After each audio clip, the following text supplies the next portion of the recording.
Hello guys, स्वागत है आप सभी का मेरी एक और नई वीडियो में। तो आज की इस वीडियो में हम ब्लैक क्लोवर सीजन 2 के 55 एपिसोड को एक्सप्लेन करेंगे। एपिसोड की शुरुआत में हमें आस्था दिखाया जाता है जो कि ट्रेनिंग कर रहा था। और हाँ, एक बात मैं तुम्हें बता दूं, ये तब का सीन है जब आस्था ब्लैक बुल का मेंबर नहीं था। आस्था ट्रेनिंग करते हुए सोच रहा होता है, मुझे तो स्वॉर्ड पकड़ना भी नहीं आता, क्या मैं इस स्वॉर्ड को चला पाऊंगा।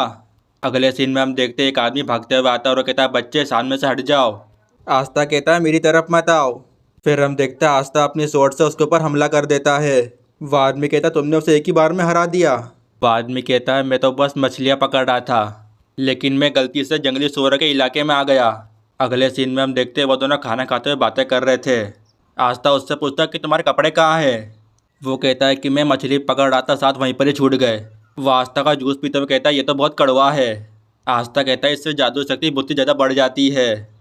वो कहता है, मैं तुम्हारा शुक्रिया अदा करना चाहता हूँ, क्या तुम मेरे घर चलोगे। अगले सीन में हम देखते हैं वो दोनों उससे घर आ जाते हैं। वो कहता है कि मैं यहाँ पर बिना परमिशन के रह रहा हूँ। आस्था कहता है, जंगल में ऐसी जगह भी थी, मैंने कभी इसके बारे में सोचा भी नहीं था। वो कहता है, मैं तो बस एक खाली घर ढूंढ रहा था। वो कहता है, तुम बस एक सेकंड रुको, मैं अभी कपड़े पहन कर आता हूँ। वो कहता है, एक तलवार जो कि मैजिक को काट सकती है, मैं ये पहली बार देख रहा हूँ। आस्था कहता है, मैं इसकी मदद से एग्ज़ाम को पास भी करूँगा, और इसीलिए मैं जंगल में ट्रेनिंग कर रहा था। आस्था उससे पूछता, तुम यहाँ पर क्या कर रहे हो। वो कहता है, मैं तो बस 28 साल का हूँ। आस्था कहता है, तुम तो मुझे बुढ़े लग रहे हो।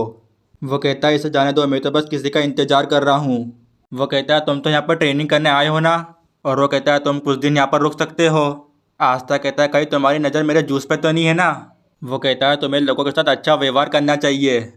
यूनो कहता है, तुम्हें इसकी पूरी जानकारी निकालनी चाहिए। और वो कहता है, ये भरोसे के लायक नहीं है। आस्था कहता है, मैं तुम्हारे ऑफर के लिए तैयार हूँ। और वो कहता है, मन में चलो देखते अब क्या होता है। अगले सीन में हम देखते हैं आस्था ट्रेनिंग कर रहा होता है। फिर आस्था कहता है, लगता है इससे काम नहीं बनेगा। फेंजल कहता है, क्योंकि तुम अपने घुटनों पर जोर नहीं दे रहे हो। वो कहता है, पहले तुम तलवार घुमाते हो, उसके बाद तुम हमला करते हो, इससे तुम बैलेंस नहीं बना सकते। वो कहता है, हमेशा याद रखना, तुम्हारे घुटने तलवार की नोक के सामने होने चाहिए। आस्था प्रैक्टिस करता है और वो कर भी लेता है। आस्था कहता है, तुम तो कमाल को आखिरकार मैंने ये कर ही लिया। आस्था उससे पूछता है, क्या तुम्हें तलवार चलाना आता है। फेंजल कहता है, नहीं, मगर तुम एक सेकंड रुको। वो एक लकड़ी को उठाता है और वो कहता है, विंड क्रिएशन मैजिक। फिर हम देखते हैं अचानक से बहुत सारे विंड आ जाती है। फिर हम देखते हैं आस्था उसे देखकर बहुत ही ज़्यादा खुश हो जाता है। फेंजल कहता है, मेरा मैजिक तलवार का शेप ले लेता है। और वो कहता है, मुझे थोड़ी बहुत तलवार चलाने की जानकारी है। आस्था कहता है, मुझे तलवार चलाना सिखा दो। वो कहता है, प्लीज़ मुझे थोड़ी सी तलवार चलाना सिखा दो। फेंजल कहता है, तुमने अभी क्या बोला। आस्था कहता है, बस थोड़ी सी। फिर हम देखते हैं फेंजल उसकी बात मान जाता है। अगले सीन में फेंजल कहता है, तुम मुझसे एक वादा करो। वो आस्था से पूछता, आखिर तुम ताकतवर क्यों बनना चाहते हो। आस्था कहता है, सिर्फ विज़र्ड किंग बनने के लिए। फेंजल कहता है, ये तो बहुत अच्छी बात है। आस्था कहता है, तुम हंसे क्यों नहीं। वो कहता है, आखिर मैं तुम पे क्यों हंसूंगा। आस्था कहता है, तुम्हें नहीं लगता कि ये नामुमकिन है। वो कहता है, बिना कोशिश किए ये कभी पता नहीं चलेगा। वो कहता है, मुझसे एक वादा करो, मैं तुम्हें जो भी सिखाऊंगा तुम उसका गलत इस्तेमाल नहीं करोगे। और वो कहता है, तुम किसी पर जुल्म नहीं करोगे।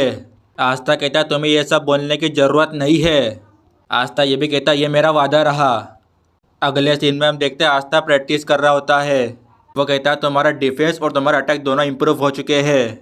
आस्था कहता है, तुम तो बहुत ही ज़्यादा ताकतवर हो, तुम अकेले उस सुअर को मार सकते थे। वो कहता है, उस समय मेरी तलवार और मेरी गिनमोर मेरे साथ नहीं थी। आस्था कहता है, तुम एक दिन सबसे बढ़िया टीचर बनोगे। वो कहता है, मैं एक टाइम पर टीचर रह चुका हूँ। वो कहता है, लगभग मैंने 100 लोगों को पढ़ाया है। वो कहता है, तुम शायद टॉप 3 में हो या शायद टॉप 2 में। वो कहता है, तुम मैजिक नाइट बनकर अच्छा काम करोगे। आस्था कहता है, तुम सच कह रहे हो ना, तो चलो ट्रेनिंग स्टार्ट करते हैं।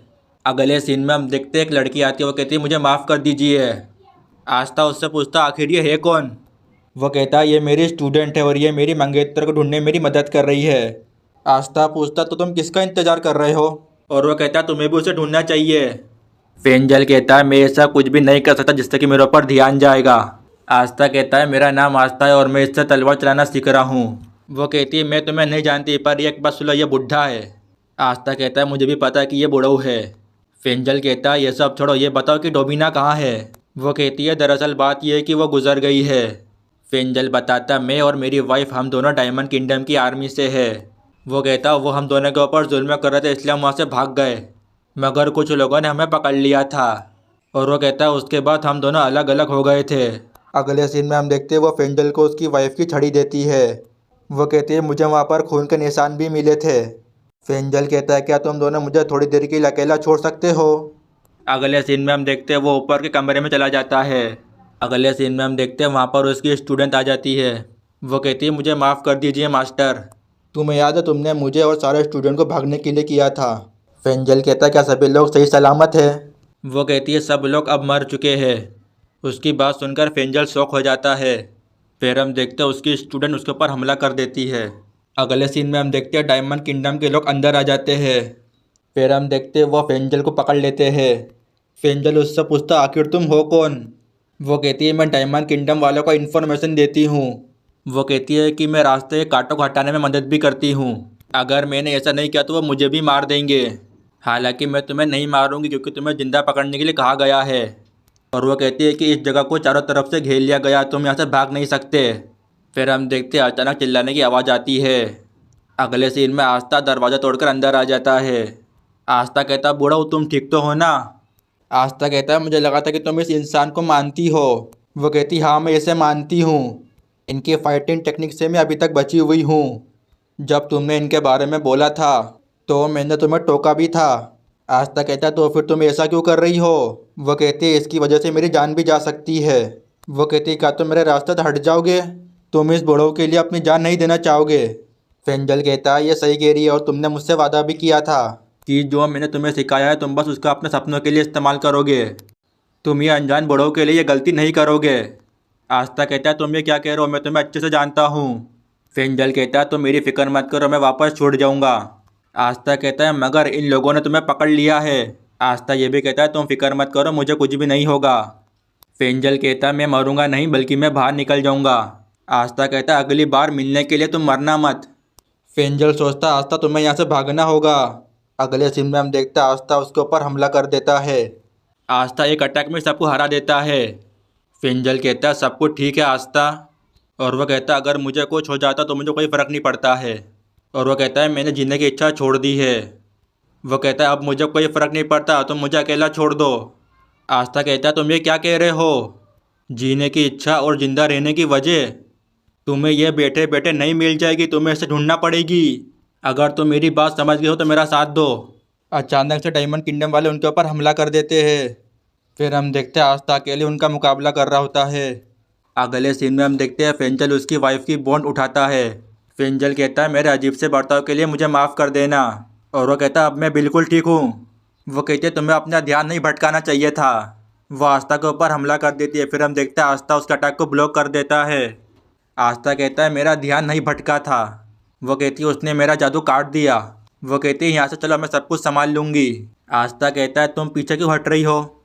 वो कहती है एक सरप्राइज अटैक के लिए दुश्मन से ज़्यादा पावरफुल होना चाहिए और अगर तुम्हारे आधे लोग मर चुके हैं तो तुम्हें पीछे हट जाना चाहिए, मतलब कि वापस पीछे हट जाना चाहिए। ये मुझे किसी भले इंसान ने सिखाया था। फेंजल कहता है तुम वापस आ जाना, वैसे भी मैं भाग भाग के थक चुका हूँ। मुझे पता है कि डोमिना कहीं ना कहीं तो जिंदा है, मैं उसे ढूंढ कर ही रहूँगा। आस्था कहता है क्या तुम सच में जा रहे हो। फेंजल कहता है मैं डोमिना को ढूंढ कर ही रहूँगा।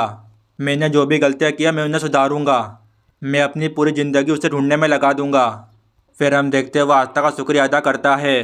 फेंजल कहता अगर हम ऐसे ही बातचीत करते रहेंगे तो हम एक दूसरे को अलविदा नहीं कह पाएंगे।